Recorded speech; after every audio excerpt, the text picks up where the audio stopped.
Kirk was the host of a highly influential podcast. The president and other conservatives have thanked Kirk for reaching out to younger voters and drawing them in.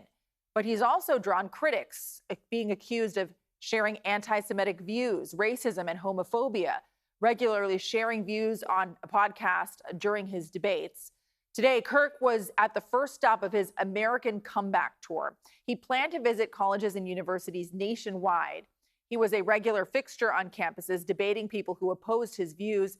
Kirk was just at San Francisco State University in the spring, drawing hundreds of people, from supporters to curious onlookers to protesters. UC Berkeley has its own chapter of Kirk's nonprofit, Turning Point USA. The organization advocates for conservative politics on high school and college campuses. The group's first meeting of the year was scheduled for today, but it has now turned into an event to remember Charlie Kirk. Amanda Harry talked to some members about how they're doing following today's news.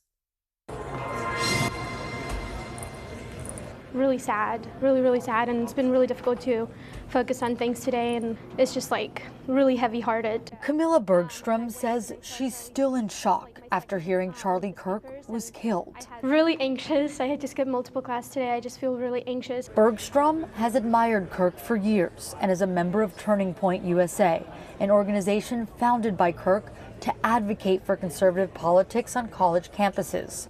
As soon as Bergstrom started at UC Berkeley 3 years ago, she joined.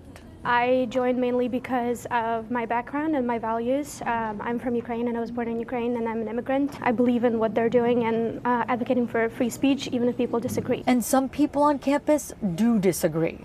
Welcome, everybody. She says that became even more apparent and heartbreaking after his death. It's also really sad to see people laughing about something like that, and we've had people, I stopped by the table today and we had people laughing about it. We've had people making very mean comments about him and his family, and just very inappropriate things that nobody should laugh about. Turning Point was supposed to have their first meeting of the school year, but instead it turned into a vigil with an open invitation for anyone who needed a place to mourn Kirk. It definitely helps to know that there are people on campus that are like-minded, even though we're a very small number of people and we're not very, represented very well in this campus. But I think it helps knowing that there is a small community and we can lean on each other during this time. Martin Berteo was also seeking community at the meeting. Charlie is one of the people, probably the main person who got me into politics. Berteo is now the president of College Republicans of America. He says without Kirk, he may not be in this position. Turning Point USA and his organization, that's what we built our organization around.